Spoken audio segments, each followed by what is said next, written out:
Hello, YouTubes. My name is Craig Matthews. It's Buster Scriptures. Hey, what's up, everybody? This is Pretty Boy Cool. You're listening to the Potato Salad Radio Show on 88.1 CKDU, Acadia. Stand up.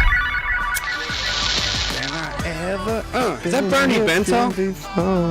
We got classified in the booth. What's happening? Welcome to the Potato Salad Radio show, sir. Who is that on the sample there?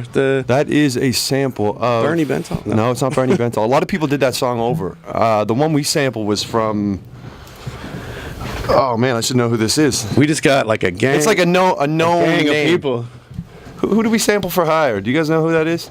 I can't even remember who it was. I didn't make that beat. That was like the first single I put out that I didn't make the beat. So, really? Yeah, that was a track B.O.B had. I did a deal with Atlantic, and they sent it up to me. They sent me a lot of different things, but that was the first one that I heard that I was like, okay, that's cool. I'd like to do something on that. And they're like, Bob's already got a verse on it. So I put a verse, and then we shot the video, and that was kind of it. But yeah, it was the first track I did that I didn't make the beat.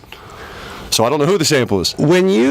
When you're making a beat, one thing that I think that you're really, really good at is, like, I would say beat selection, but I know you make a lot of them, so it's sort of a weird thing to say beat selection. I guess you're picking through your own beats still. Yeah. But same thing, picking samples. Like samples. Hook creation and hook selection and sample selection. Talk to me a bit about that. Are you a record head? Are you deep in the crates? I used to be. Is that where all this kind of? That's where it all started. Because you had going that to the flea markets, the Salvation Army. Joe Run taught me how to use a sampler, so it goes right back to. It feels like that. Yeah, it feels like that picking sensibility. Like that's I'm exactly out, I'm where picking. It started. Yeah. But it wasn't even like, I'm not one of those guys that knows like, oh, that's so and so. They got the big breaks. I'm just like, oh, that record's 10 cents. Yeah. Looks like it might have something. Right. Buy it. But now it's like I haven't gone record shopping in probably a year because I just download torrents now. Right. You're like, oh, I like that artist. Let me go check that. And you know what I mean? If you use some, you reach out to them, see if you can clear it and stuff. So one of the things with hip hop that I think we love about it is its ability to take something from somewhere else and kind of bring it into the mix. And make it your own way. So what do you listen to? Like, do you actively go listen to things that are kind of like